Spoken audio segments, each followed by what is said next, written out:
Welcome to the Food Revolution Summit, where we explore how you can heal your body and your world with food. I'm Ocean Robbins, and this next interview is with our guest, Dr. Andrew Freeman. Andrew Freeman, MD, is the Director of Clinical Cardiology, Director of Cardiovascular Prevention and Wellness, and an Associate Professor of Medicine at National Jewish Health in Denver, Colorado. He's also a founder and co-chair of the American College of Cardiology's Nutrition and Lifestyle Work Group. Dr. Freeman combines both traditional Western medicine with a holistic approach on overall wellness and disease prevention through a combination of advanced cardiology diagnostics and lifestyle medicine. He's often been nicknamed the vegan cardiologist. Today, in the interview you're about to see, you're going to see us talking with Dr. Freeman about how to prevent heart disease through lifestyle and dietary choices.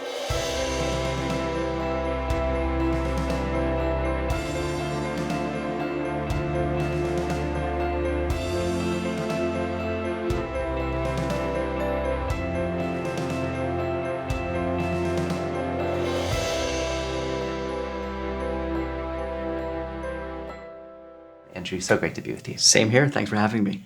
Well, you're a cardiologist, so I want to dive into talking about the heart. And first of all, can you tell us what is high blood pressure and why does it matter? Sure. So you'll find that the vast majority of cardiologists out there don't find high blood pressure particularly an enthralling topic. But the sad part is 50% of Americans have high blood pressure. And we usually define that as anything over 120 over 80. We usually don't start treating until it's 130 over 80, but many times 120 is what we're looking for. And it matters because it is highly associated with cardiovascular outcomes and disease. So let me give you an example. What I usually tell my patients is that roughly every 20 points they go above 120, on average, not one time, their risk for dying or having a cardiovascular event goes up by a factor of 2. So when someone walks in and they're 140, they're at double the risk. At 160, they're quadruple the risk. And it's not uncommon to see people this way. And blood pressure is so readily treated by lifestyle, exercise, diet, and yet it is not commonly prescribed that way by clinicians. So one of the things that I take very, very seriously is getting blood pressure under control in as short a time as possible to improve those outcomes. How about cholesterol? What is high cholesterol? Tell us about the different kinds of cholesterol, even more nuanced than just LDL and HDL. Sure. And why it matters. So cholesterol is a constantly evolving understanding. And I'll be the first to admit to you that cholesterol is a surrogate for something we don't exactly know how to measure. And as we get more and more sophisticated, many times we've looped around in our science and thinking about what things matter. But really what we're focusing on is risk. That's what we're doing with cholesterol. So it used to be for years, I've been in practice as a cardiologist for nearly 15 years and years before that training, we used to aim to get people's cholesterol under a certain number and their LDL, the bad cholesterol, the HDL, the good cholesterol. But the thinking is all sort of changing on that. And we know that LDL is a particularly good risk measurement. And that HDL, where we used to think we wanted a lot of it, turns out maybe if there's too much, it may not be as good. So in general, we're trying to get LDL down and we're trying to get risk down. So now what we do, rather than aiming for that LDL of 70 you've probably heard of for all those years, is we take your entire cholesterol package, we take your age, we take your gender, we take your blood pressure, and we calculate a risk, and if you have diabetes or if you smoke, and then figure out what your risk is. And so what we do with cholesterol is we estimate risk. And if your risk is more than 5%, we start considering putting people on a cholesterol pill. And of course, lifestyle is always supposed to be first. So if you look in the guidelines, it says aimed for a therapeutic lifestyle change, which of course many of us don't do so well. And then between 5 and 7.5%, we consider a statin. 7.5% to 20% is considered moderate. So we would put people on a moderate intensity statin along with lifestyle. And then if you go over 20%, then you're considered high risk. And what these percentages are calculating what your risk for a heart attack or a stroke or something like that is over the next 10 years. So you can imagine if you're 20%, you have a 1 in 5 shot of having something bad happen over the next 10 years. So, it gets into a really important point, though, is if we can get somebody's blood pressure down, if we can get them to stop smoking, we can't stop aging just yet, and we can get their cholesterol down, we can oftentimes keep their risk low enough that they don't even warrant standard Western medical therapeutics. But not everyone's so good at that. There are also different densities of particles with cholesterol. Is that something people should even pay attention to, or is that kind of superfluous? Yeah, so the guidelines have moved away from checking. We used to do a number of different types of studies where you could check for the buoyancy, the fluffiness, if you will, of the cholesterol. And the truth is that when your cholesterol gets very dense, in addition to the amount of it being more, but when it's dense, it's more likely to oxidize, which is the stuff that causes atherosclerosis. So you always wanted a low number of very fluffy cholesterol. But most people don't check that anymore, and the guidelines have moved away from that. We're really focusing now more on just a population risk, if you will, as opposed to the numbers. There is one part of cholesterol, though, that's starting to come much more into the mainstream called lipoprotein A. I don't know if you've heard of it or not. So if you remember that show on TV from some years ago, The Biggest Loser, there was a trainer, Bob, in his 40s, had a big heart attack. And he almost died, actually, from it. He became the spokesperson for lipoprotein A. But very high lipoprotein A is an independent risk factor, independent of all other risk factors for earlier heart disease. So now we're starting to check that. The European guidelines recommend that. And actually, there'll be, for the first time ever, a therapeutic drug that comes out for that. That's about 90% genetic, though. So even if your cholesterol is super low, you could still have high lipoprotein A, and what to do about that is still sort of up for grabs. A lot of people take cholesterol-lowering drugs or blood pressure-lowering drugs. Does reducing those, are those just reducing symptoms, or are they actually prolonging life expectancy and reducing odds of heart attack? You know, it's a really great and important and profound question, right? So if we put somebody on a drug that in effect is sort of a Band-Aid, if you will, rather than a cure, does it have the same outcome? And it looks like if we do lower blood pressure, by any means, it improves outcomes. So what I usually tell people is before we can sort of plant flowers, we got to put the fire out. So many times I put people on a blood pressure pill, and then I have a very lengthy discussion about lifestyle. And my favorite day, not that I want my patients to feel poorly, is when they call up and say, "Doc, my blood pressure is 90. I feel like I'm going to pass out. Can I stop this medicine?" And of course, the answer is yes. Almost always. There are some exceptions, but by and large, yes, to get them off of those pills. Now, the really important question, and this is where it's controversial, particularly in the plant-based world, the question is a statin, which is what we use for cholesterol pills, these are drugs like atorvastatin, Lipitor, Crestor, rosuvastatin, etc., is it as good as lifestyle? And for primary prevention, we can often control primary prevention, meaning that they haven't had a heart attack or a stroke. We can often control their risk factors, their numbers, their blood pressure, their cholesterol well enough with diet that you might not be able to use a statin. But when you're high enough risk or you've had an event, the question is a statin better than lifestyle or not? There's never been a really well-done randomized control trial that says statins are better than lifestyle or lifestyle is better than statins. We know that lifestyle really drops LDL, drops cardiovascular risk, and we know that statins do the same. And likely they're synergistic together. But this is where it takes a very nuanced conversation with somebody who knows what they're talking about to come to the decision that's best for one individual's case. Because there are some people out there who say, "I never want to be on a statin," or "I only want to focus on lifestyle." And we have to work around that to make sure we mitigate risk with the best we can.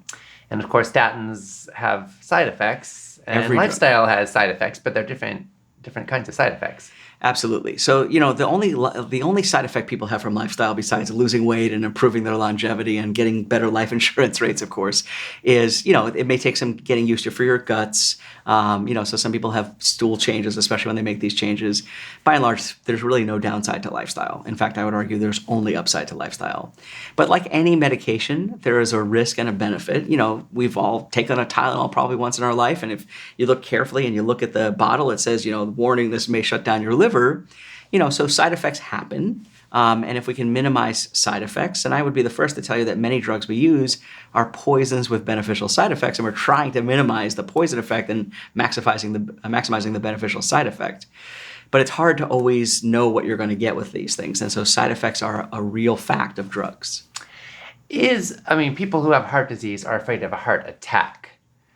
Can you tell us what a heart attack is? Or maybe there's many different kinds. Can you just open that up for us a little bit? Yeah, so heart attack is the medical term we use is myocardial infarction. And infarction means that a part of the muscle dies. So when you have a heart attack, many times we are averting the death of the muscle. So you're coming in with a heart attack symptom, and the actual death of the tissue hasn't yet or is just starting to occur. And so how do people have heart attacks? Most commonly, they have something called a plaque rupture. So your coronary arteries are the lifeline, the supply line to your heart muscle, and plaque kind of builds up over the years. It's sludge in the pipes. And it builds up more, particularly in people who tend to eat poorly, don't exercise, or have a family history, or some of these genetic things we talked about previously. And then sometimes they rupture and they literally occlude the blood vessel and suddenly cut off blood supply to a part of the heart muscle.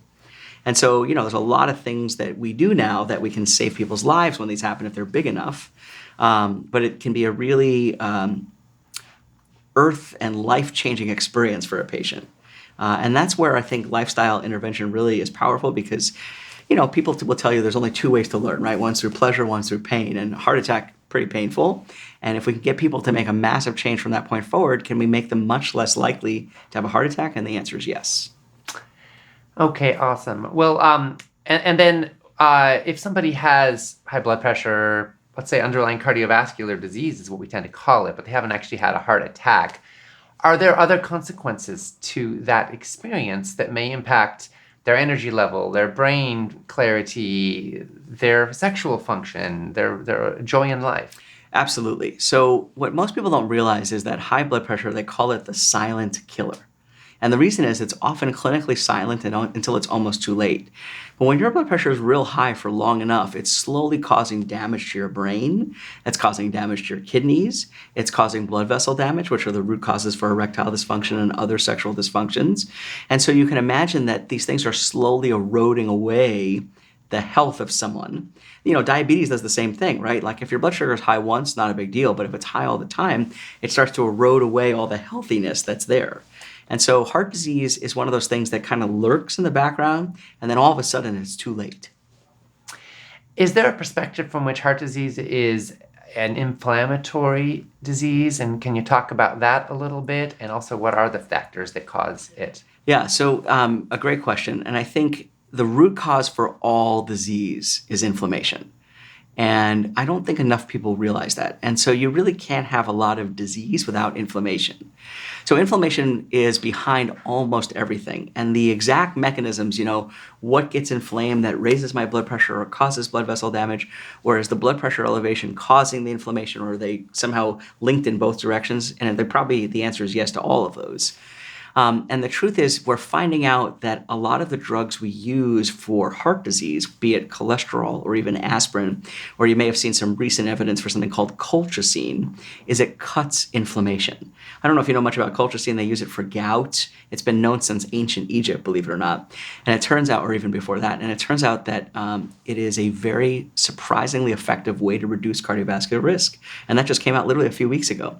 So what we're finding out is that almost all of the drugs we use seem to combat inflammation by some mechanism. Even some of the newer anti-diabetic drugs that have cardiovascular benefits, maybe their mechanism may be through inflammation reduction. Fascinating.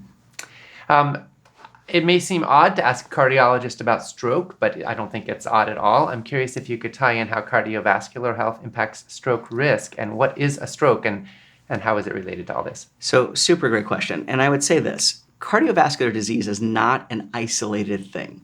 If you have cardiovascular disease, chances are every blood vessel in your body is affected. What a lot of people don't realize is when you have a heart attack, or we do a stent or a bypass surgery, the disease doesn't go away. We've literally bypassed it, or put a piece of metal in and pushed up all those years of cheese sticks somebody was eating, and they're still there. They're squished up against the walls. And so coronary artery disease, through an inflammatory mechanism, is a systemic disease that affects every blood vessel in the body, which is why we typically see people who have cardiovascular disease, coronary disease, have cerebrovascular disease, peripheral arterial disease, erectile dysfunction. They're all vascular diseases. So in my book, they're all the same thing, just in different vascular beds. What does the research tell us about stents and other bypass procedures and life expectancy? Yeah, so if you have a stent or you have bypass surgery, it doesn't necessarily prolong your life. It could. So if you have an acute intervention where you might die if nothing gets done, yes, it's going to prolong your life. But we have found out over the years that if you have some symptoms and we put in a stent, it may not actually improve your outcomes. Like, a lot of people are surprised to learn that they carry nitroglycerin, which is the pill that people put under their tongue. It doesn't actually do anything other than relax the blood vessel and relieve the symptoms. It doesn't cure the disease. It doesn't stop coronary disease. It just temporarily makes the smooth muscle that aligns the arteries relax. So the truth is, what we found when I was very early in training, we used to put stents up and down people's coronary trees. And it turns out the more metal we put in, the less likely they were to do well or be alive. And so now we're finding out that being judicious, and particularly when symptoms are quite severe and refractory to standard therapies, and I will point out that one of the most potent anti-anginals known to man is a plant-based diet. But then it may make sense to intervene, but we're much more judicious than we've ever been before. So what are the dietary and lifestyle factors that are implicated in causing or contributing to outcome of likelihood for cardiovascular disease? Yeah, sadly, it's the standard American lifestyle. That's basically a heart disease in a nutshell. I mean, I'll give you the way I think about it, the way I relate it to my patients. So first, the American curse, as I call it, is you work hard your whole life, you save your money, you retire, and then what do you look forward to?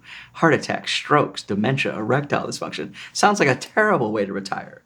And when I was growing up, and I grew up in New York, right? So, 3 inches of cream cheese, 7 inches of pastrami, piece of pizza weighed 5 pounds. 100% of my parents, nobody was, friends' parents, nobody was spared, had heart attacks, bypass surgery, breast cancer, colon cancer, or they dropped dead. Why? We ate and drank like kings and queens and barely moved. So the question is, what is it about this lifestyle? Well, it's very rich in high-fat animal foods. Ultra-processed foods were part of every meal we ate, and we didn't move very much. And we lived under a lot of stress. Smoking was much more common back then. Sometimes people drank too much. They had unhealthy relationships. They didn't sleep enough. I would argue that if you think about the standard New Yorker financial business person that is there, the Wall Street persona, if you will, those people did poorly. And they made a lot of money sometimes, and then they couldn't enjoy it. So, yeah.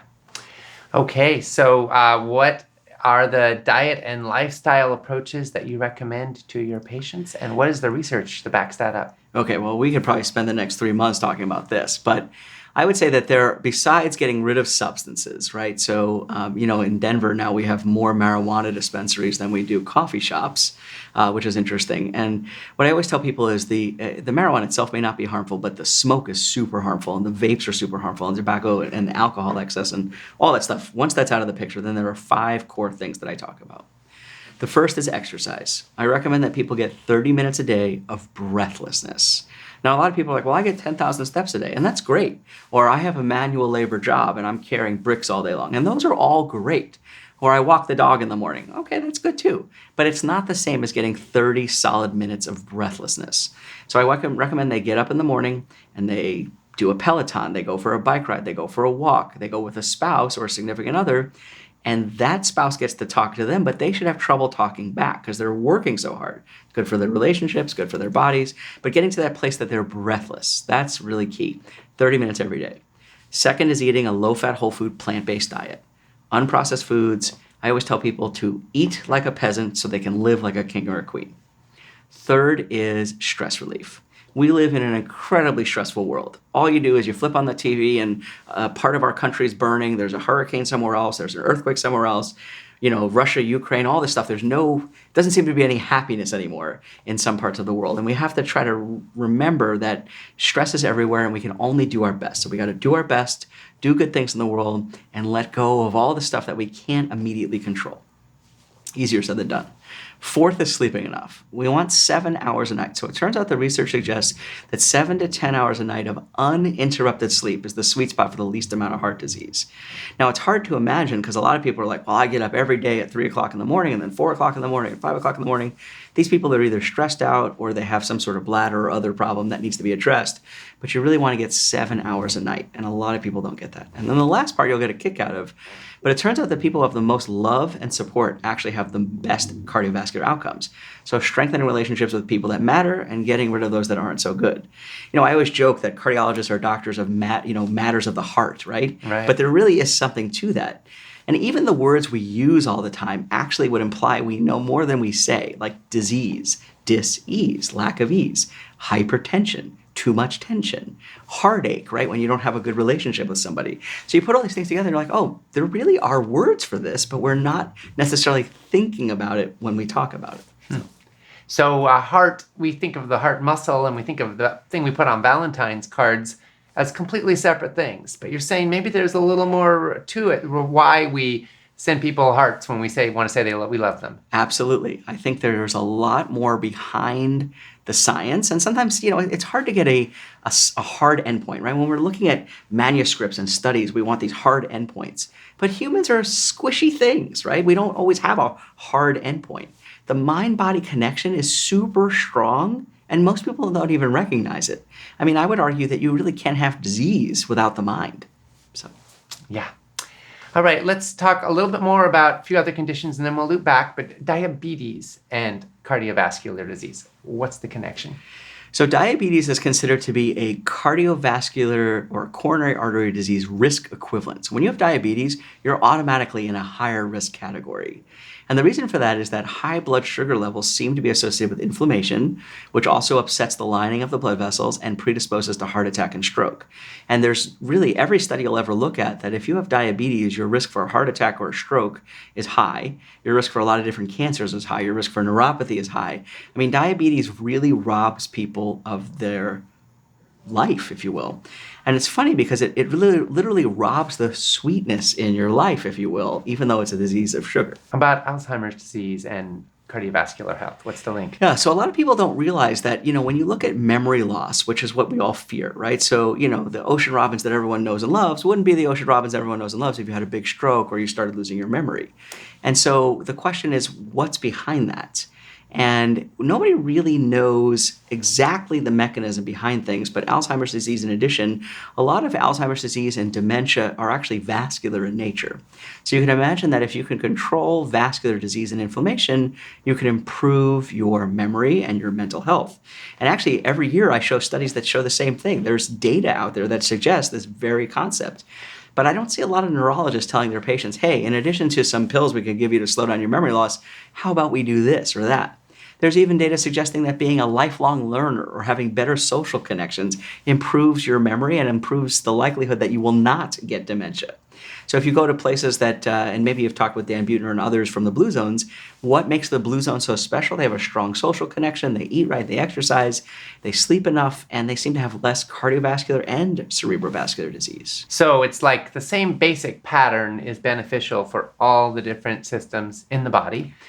And let's go a little deeper into that pattern with an emphasis on the food part. Sure. So what are some of the top foods or food patterns that you see as being beneficial for cardiovascular health and body function? Yeah, so if you look through time and all of the various research that's been done over the years, whether it's the portfolio diet, the DASH diet, dietary approaches to stopping hypertension, Mediterranean diet, and a whole variety of others, including there's a Lancet diet, some of the Blue Zone diets, what do they share? They're all low-fat, minimally processed, plant-based diets. That, to me, is the magic bullet for virtually every disease. Now, it doesn't mean that you're going to eat a bunch of carrots and cure your whatever. But if you eat that way for long enough, you have a very good shot at reversing or halting, at the very minimum, disease progression. What are some of the top foods that a lot of us eat that are pro-inflammatory? Oh my goodness. I would argue anything you can possibly imagine can be pro-inflammatory in the American diet, right? So you stop by the convenience shop anywhere, the gas station, the supermarket. It's interesting. Supermarkets sort of get this. Have you ever asked yourself when you walk into a supermarket, why do you always walk into the produce section? Because it's beautiful, right? Bright colors, it smells nice. Everybody wants to be there. And if we would only eat all those foods and then stop, then we would be good. But it turns out that ultra-processed foods are highly bad for us. Alcohol is turning out to be bad for us. Energy drinks are turning out to be bad for us.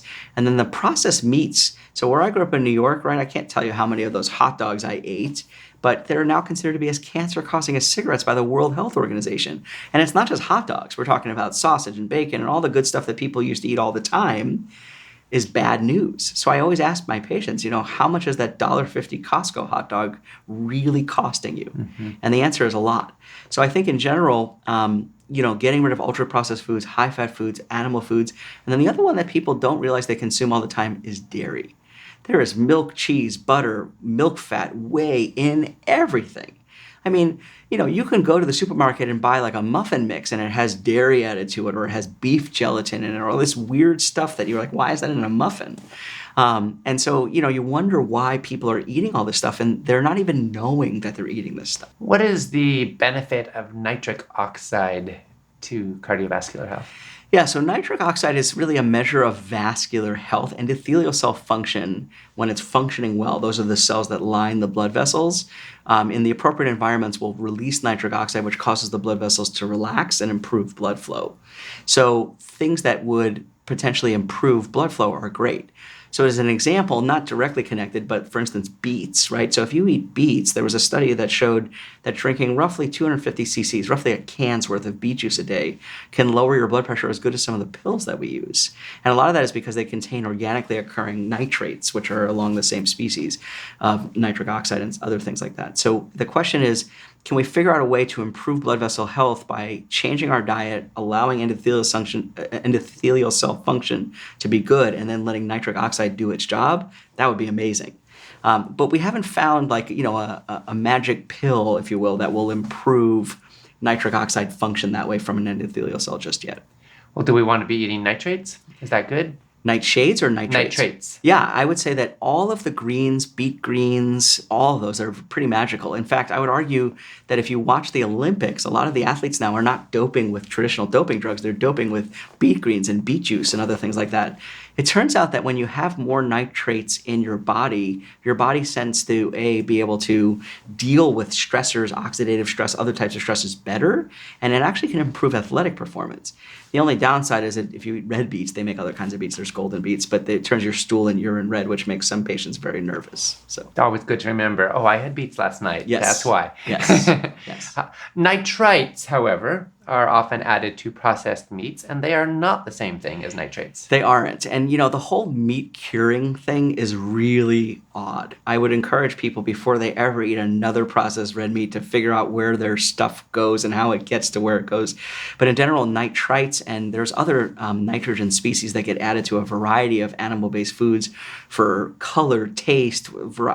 I don't understand why we do that, but it turns out that they don't appear to be very healthful at all. Tell us about TMAO. Yeah, so TMAO is really a pretty amazing story. So I don't know if you ever had a chance to talk with Stanley Hazen. He's the guy behind the TMAO research at Cleveland Clinic. Really neat guy and really clever stuff. But it turns out that if you are an omnivore or a carnivore and you eat carnitine, which is one of the proteins that's in meat products particularly, but in other things too, and a few other proteins and amino acids, the gut flora in your gut will turn that into transmethylamine oxide, TMAO, which is highly associated with worsened cardiovascular outcomes, heart attacks, even strokes in some cases.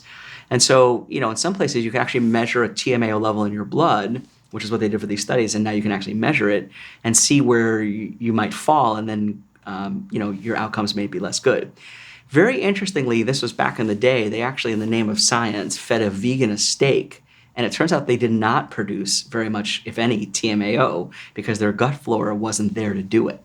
So it turns out that a healthy gut means healthy gut flora. When we eat, we're feeding our gut flora. And so if we feed our gut flora well and we select for the healthful organisms, it's very hard for us to make bad things. Kind of neat. So is TMAO only fueled by animal products and carnitine in particular, or are there plant sources of foods that can trigger TMAO in the body? I'm sure there are plant sources, but in general, I'm not aware of any. And there's not like a source of TMAO. TMAO is transformed from another amino acid you consume.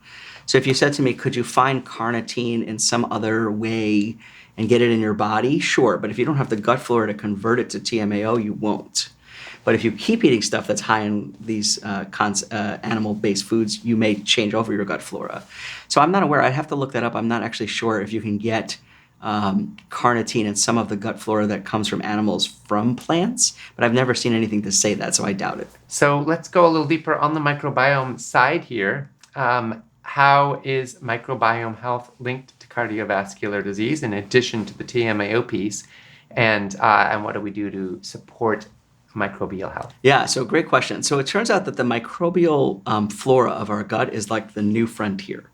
Very few people understand it very well, and there's a lot of inputs and confounders. You can imagine it can get very dicey to figure out which things do what. And there are certain gut flora that we know produce compounds that are associated with adverse health consequences. And the only thing that we seem to find consistently is that if you consume a plant-based diet, Your gut flora are the more beneficial type, and those compounds that I mentioned don't seem to be in the bloodstream. So that's the best I could give you. I mean, there are people who spend their whole careers, with NIH grants on just gut flora. It's a really impressive and amazing field. But every few weeks, you'll probably see, even in the lay media, CNN, others that cover this, you'll see that there's some food that's associated with some adverse issue in the gut. There was one the other day about emulsifiers and all these things that we add to foods to keep them textured right and whatever. And it turns out a lot of them actually hurt the good gut flora. Stress is one of the risk factors for cardiovascular problems, and one of the pillars of lifestyle medicine is stress reduction. Can you talk a little bit about how that works and what we can do to dial down excess stress? Yeah. So stress is, unless you live in a bubble and you're fed from the time you're little until you're adult and you are shielded from the world, there's no way you can avoid stress. So stress is just part of our life. And what I always tell people is, even if you're one of those people who's cool as a cucumber on the outside, you still feel stress. The analogy I give is, if you go to Buckingham Palace and you kick one of those guards with the funny hats in the shin, they may not react, but they still feel it. So stress is there no matter what you do, no matter how cool you are. And then figuring out a way to deal with that stress is critical. And it turns out that higher stress levels, even being a type A personality, which most doctors are, unfortunately, is actually associated with more cardiovascular bad outcomes. And the question is why? And there's a variety of mechanisms postulated. One is that stress actually has some effects on cholesterol. It can raise cholesterol.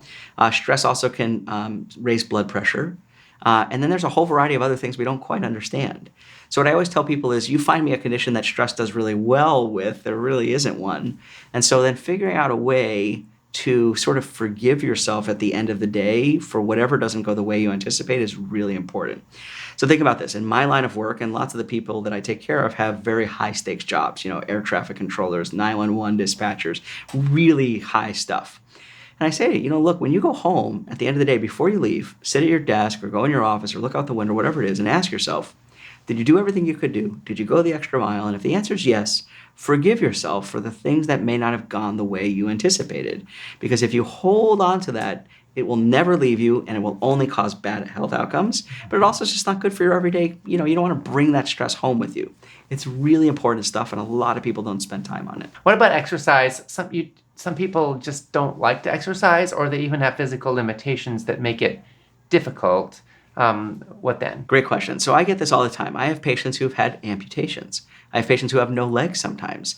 I have patients who have all sorts of orthopedic issues. And the truth is, there's a way to exercise for virtually everyone, not everyone, but virtually everybody, that works around the limitations. For a lot of my patients, it means waking up early, getting to the rec center before the crowds come, and being in a weightless environment. Many of my patients have oxygen on. I'll tell them that they can wear extra long tubing. They even make floaties for oxygen now. Right? So there's a way to do almost anything. For my patients who have knee issues or hip issues, the arm bike at the gym works. They can lift water bottles sitting in a chair. Right? There's a way to do something that gets your heart pumping, working hard, no matter what your limitation is, almost always. But you have to be creative enough to come up with that. And during the pandemic, this is a really big issue, right? Rec centers closed, people didn't have equipment. So we had to come up with ways of improvising. And then the truth is, you can go onto Google or YouTube or whatever and figure out ways to exercise with things you never would have thought as exercise equipment, right? Someone might say, oh, this lamp is a perfect thing for me to curl or whatever. And there's just a way to do it. It just takes some creativity. What about for people who feel kind of lonely and they know, oh, social connection is good for me. I feel lonely. It's another strike against me, right? And they feel even more isolated and bad. How can we bridge that? How do people build social connection when they don't have it? That's a really important issue and question that you brought up. So the CDC, at the time, the Surgeon General brought up that he thought that there was a pandemic of loneliness, particularly amongst elderly people who have lost their family or friends or whatever it may be. And the answer to this question is, I always tell people first to never fully retire from anything they do. Right? So I tell my friends that are docs that are getting close to retirement, I don't want you to fully retire because I know something bad is going to happen. I'd rather you mentor a student, you work at the library, you go work at the museum for nature and science, things and teach or get involved in the community. So getting involved in the community is a huge one. And then looking for other avenues where people would meet other people trying to do things. Like, for instance, I run a great program called Walk with a Doc. It's a free program. It's open to the community. We have people that are from little kids all the way up to, I think, 102 that come walk with us on a weekend. It's a lovely way to do it. And then many of those people make lasting connections and walk with them, not when when it's a walk with a doc day. I think, the internet in a lot of ways has connected lots of people, but not everyone knows where to look for those connections. So looking for meetups, going to, like in many cities have these silver sneaker programs where older people can go to a gym and do classes together. There are lots of opportunities, but you have to say, you know what? I'm going to go make new friends, and I know I'm 103, but I'm still going to go make new friends. And people have to be open-minded enough. And then you also have to try to create an environment if you're one of the people. Like one of the things we do at our Walk with a Doc program is I make everyone wear a name tag so they can say hello to their neighbor and say, hey, I'm Joan, and I'm Ocean, I'm Andrew, whatever it is, and start talking, right? Because I think having those social connections is really powerful. Mm-hmm. And then one of the things I often talk about when we're talking about connectedness is I try to get people to strengthen relationships with people they really care about. And then many people have these toxic or not so good relationships that they either need to mend and repair or move on. But if you keep them in these limbo fields, many people it tears them apart. And so sometimes you have to mourn things as a loss, and sometimes you repair them and kind of get those things done. And sometimes that means that people get their families back, or they get their sibling back, or whatever it may be. If there's some statistic out there that I think in America we have a huge population of parents and children that don't talk with each other. Like, this is scary. We got to fix that. Now let's talk about diet. So everybody knows that need to eat more vegetables and less sugar and processed junk, right? But not everybody knows how to do it. And a lot of people are actually kind of addicted to not so healthy foods. How do you help patients bridge that span to actually implementing and hopefully even enjoying a healthier lifestyle? Right. So as you probably have heard from Dean Ornish and others over the years, people will often say things like, oh, am I going to actually live longer, or is it just going to feel that way?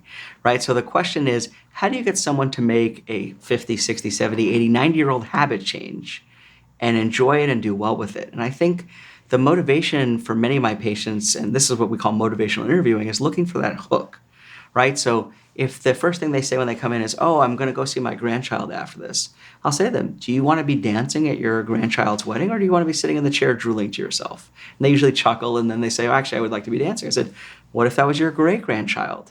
Do you want to be Grandma Jane, who's in the corner that nobody wants them to be near because you're so miserable and feel terrible? Or do you want to be virulent to your very end? And so I look for those motivational hooks to make lasting changes.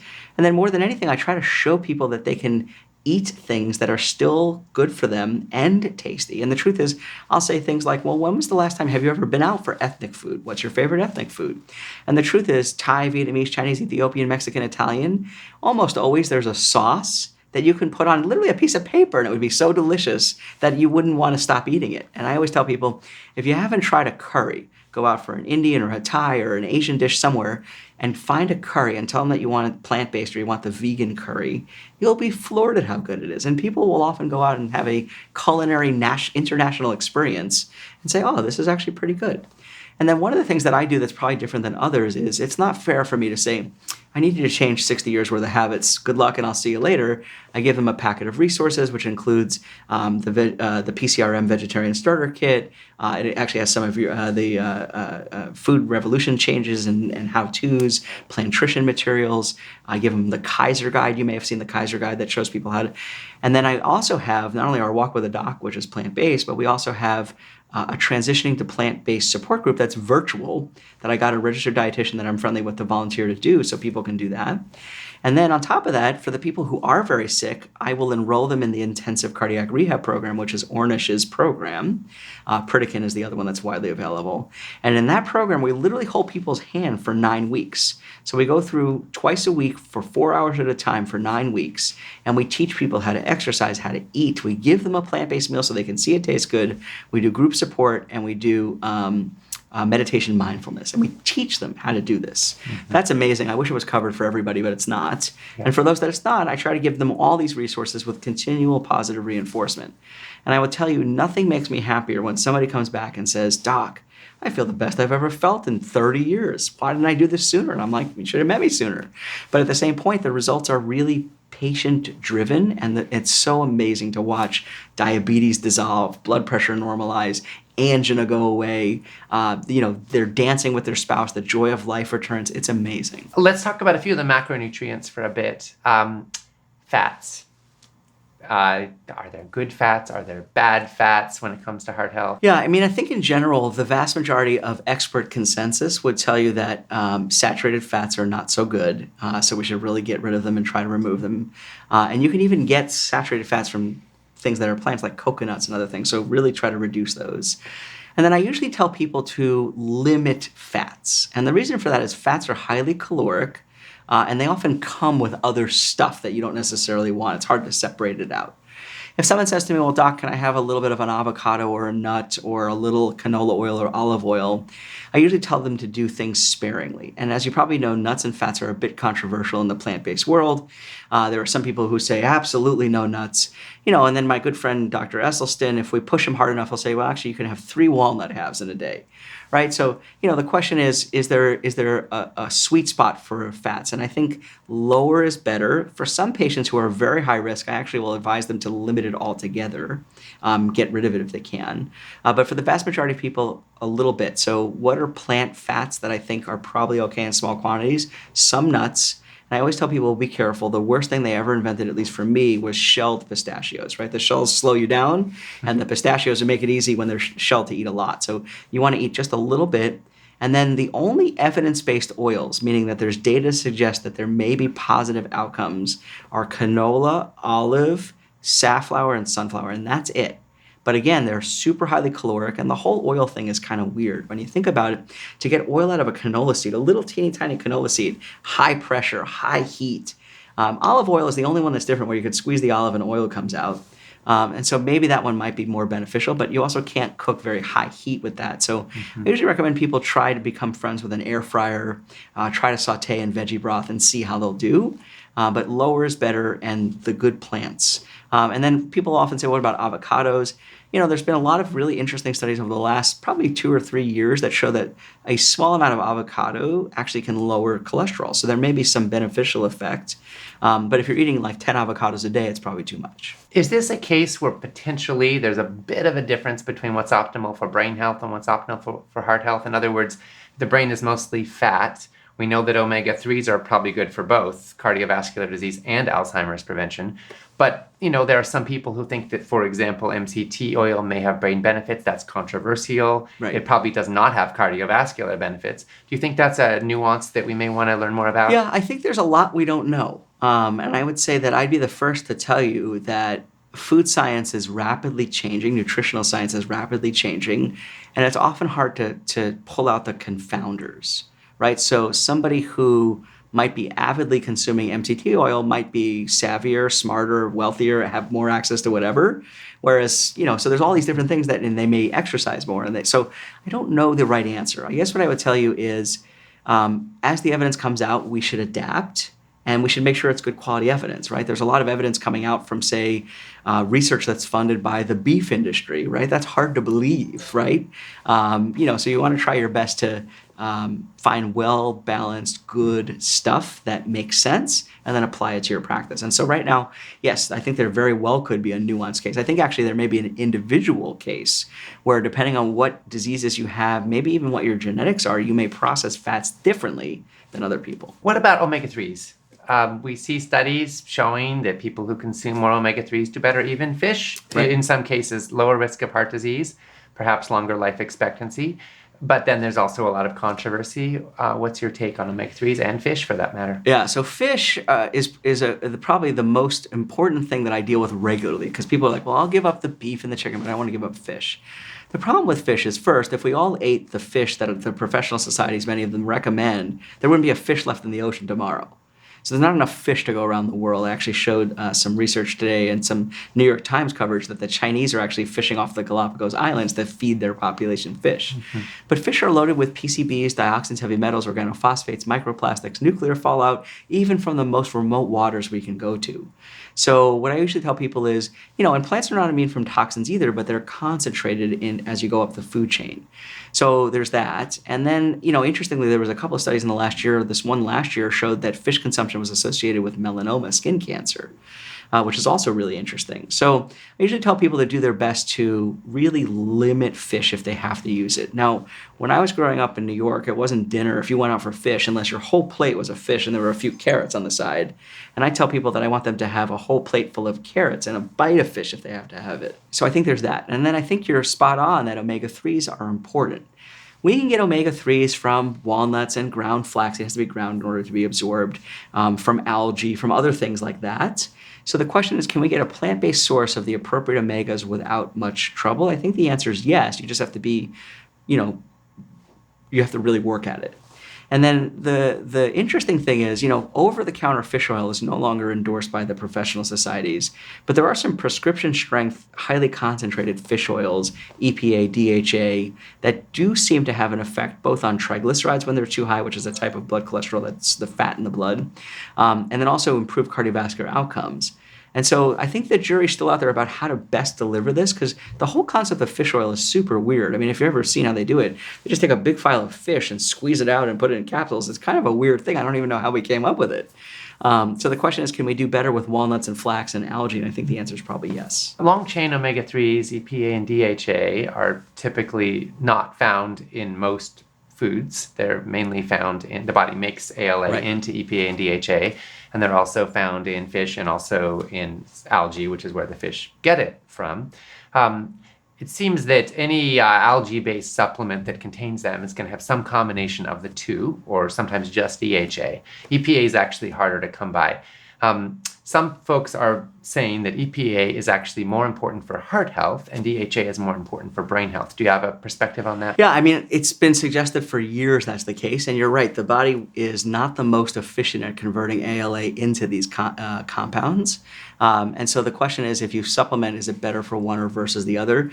I think they're both important. I just don't know if there's a specific threshold that we need to cross to get one over the other. There's all these people out there that talk about brain aging and they'll say, oh, you should have this much, or, very seldom in nature do human beings round, oh, I need exactly 1,000 milligrams of this, or, 2,000 milligrams of that. It's kind of like when we came up with that arbitrary 300 milligram cholesterol level in the guidelines some years ago. Humans don't round so nicely into very specific numbers. So I think they're important, but I don't know if there's a specific number, and I think the jury's still out. What about protein? Is protein a risk factor for heart disease? Too little, too much? What's the sweet spot? Yeah, so protein deficiency is the most feared thing that I hear about. And it turns out that too much protein is associated not only with kidney disease, but also a variety of other things, including cancer. So is there a sweet spot for heart health on the amount of protein? Probably no.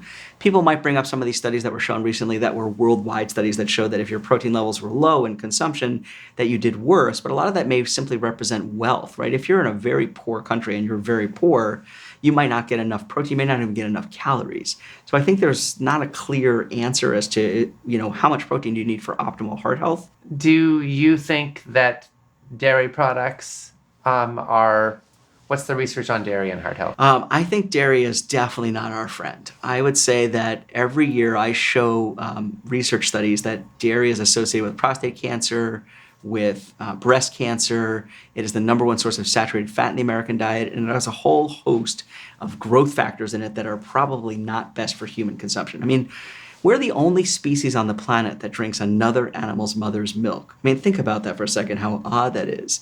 Imagine if you went to visit, somebody just gave birth and a baby cow was walking down the hallway looking for a snack. It's kind of a weird thing. And so the real question is, what is milk designed to do? Well, in all mammals, milk is designed to transform a newborn whatever into a bigger animal quickly. And in cows, they're trying to get a calf to a big cow in 6 months, which is growth. And what's another word for growth in the medical lexicon? It's cancer, uncontrolled growth. And I think that's why we see all these signals of breast cancer and prostate cancer with dairy. But again, it's a huge source of saturated fat. And then it seems that the people who consume the most dairy, and these days in the United States, when you go out for dinner, right, there's butter on the bread, there's cheese baked into the bread, they come out and put more cheese on it. I mean, there's dairy in so many things. So I think it's just bad news. What about eggs? They're very high in cholesterol. there's been some research that says maybe dietary cholesterol isn't so related to blood cholesterol. Is cholesterol a point of concern? And what about eggs? Yeah, so the cholesterol thing is a little bit of a skewed bit of evidence. So what I would point out is if you eat the standard American diet and you consume high cholesterol foods, your cholesterol may not budge very much. But if you don't eat a lot of animal-based foods, if you're a vegan and you eat a lot of cholesterol, your cholesterol will actually go up much more. So if you look carefully at the dietary guidelines, they said cholesterol is not a nutrient of concern, but it also says you should consume as little as possible.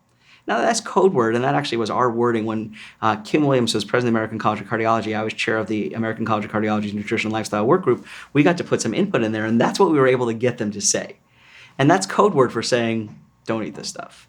That said, eggs are also highly associated in a dose-response relationship to diabetes. More eggs, more diabetes.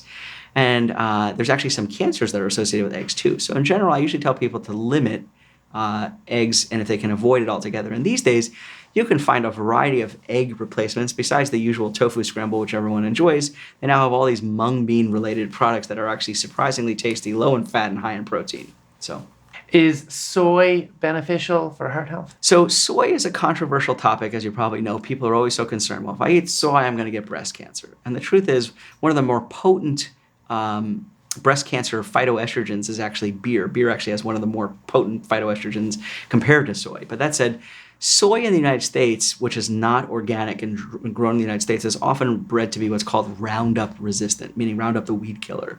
And so they spray the fields with Roundup and it kills all the weeds and the soybeans live and that's what we eat. But then you get some of the Roundup in your system and all that other stuff. So I usually recommend that people eat organic non-GMO soy.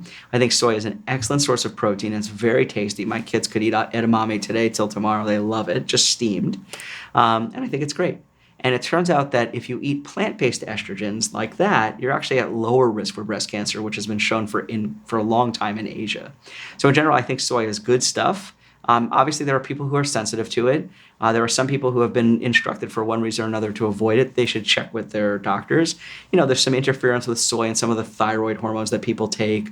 There are some people who have very aggressive breast cancers that are estrogen sensitive that maybe should avoid it. But by and large, the vast majority of people are fine with it. Are there any other foods that you think we should talk about that are particularly helpful with cardiovascular health? Yeah, I think it'd be important to talk a little bit about fiber and whole grains.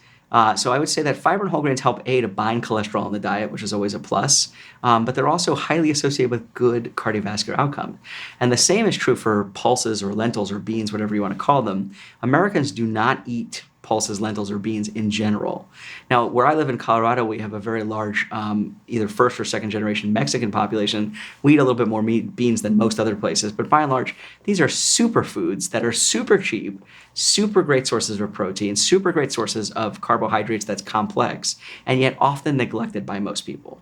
And the truth is, if I put out a whole grain whatever, it's very less likely to be eaten than if it's the white, super processed, fluffy stuff that people are used to. And I would argue whole grains, when they're prepared well and they're fresh and they're amazing, but people don't realize that. And I always just tell people that a great breakfast is a little cup of oatmeal made with water, not milk or butter like they do in some parts of the country, with berries on top. Mm-hmm. And it binds up cholesterol. It's good if you have loose stool. It's a win in every way. So, speaking of oatmeal, there's some interesting research on oatmeal and LDL cholesterol. Some would say that it is one of the most potent foods you can eat for bringing down LDL. Would you agree? So I think it helps to bind cholesterol in the diet. So, if you were going to eat, even if you look carefully at Cheerios, which is a highly processed breakfast cereal that's made with some oats, they use that same claim and the same thing is true for psyllium husks, like some of the Metamucils and other things out there will bind up cholesterol in the diet. So I don't know if it lowers cholesterol. If I had people who ate oatmeal, did their LDL drop a ton?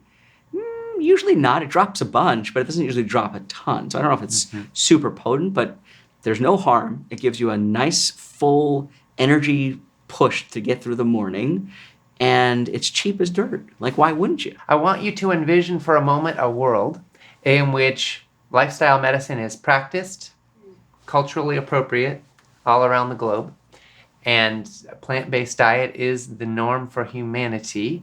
Tell me what is beautiful about that world, and why you'd like to live there. Well, I might not have a job in such a world, which would be great. As Kim Williams, one of my mentors, used to say, I want to be number 2 one day, heart disease being number 2. So I suspect that if we lived in a world like that first, our environment might be a lot better. So, our kids could look forward to fish in the oceans and blue skies and a safe environment to live in. So I think that would be amazing. But I think that the burden of healthcare and the costs associated would be gone. I mean, if we take the trillions of dollars that we've spent in the last decade on health and put it towards ending homelessness, training people appropriately to deal with mental health issues, I mean, you name it. Think about the good that we could do in the world. So I would argue it could be as close to utopia as possible.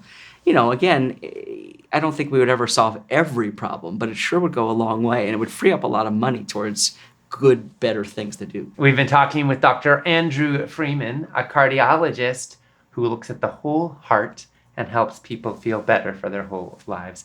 Andrew, your work is inspiring and you're such a fabulous messenger. We thank you so much for your holistic thoughtfulness and for looking out for all of our hearts and all of our well-being. And thank you for your partnership in the food revolution. Yeah, my pleasure. It's been such a pleasure to talk with you.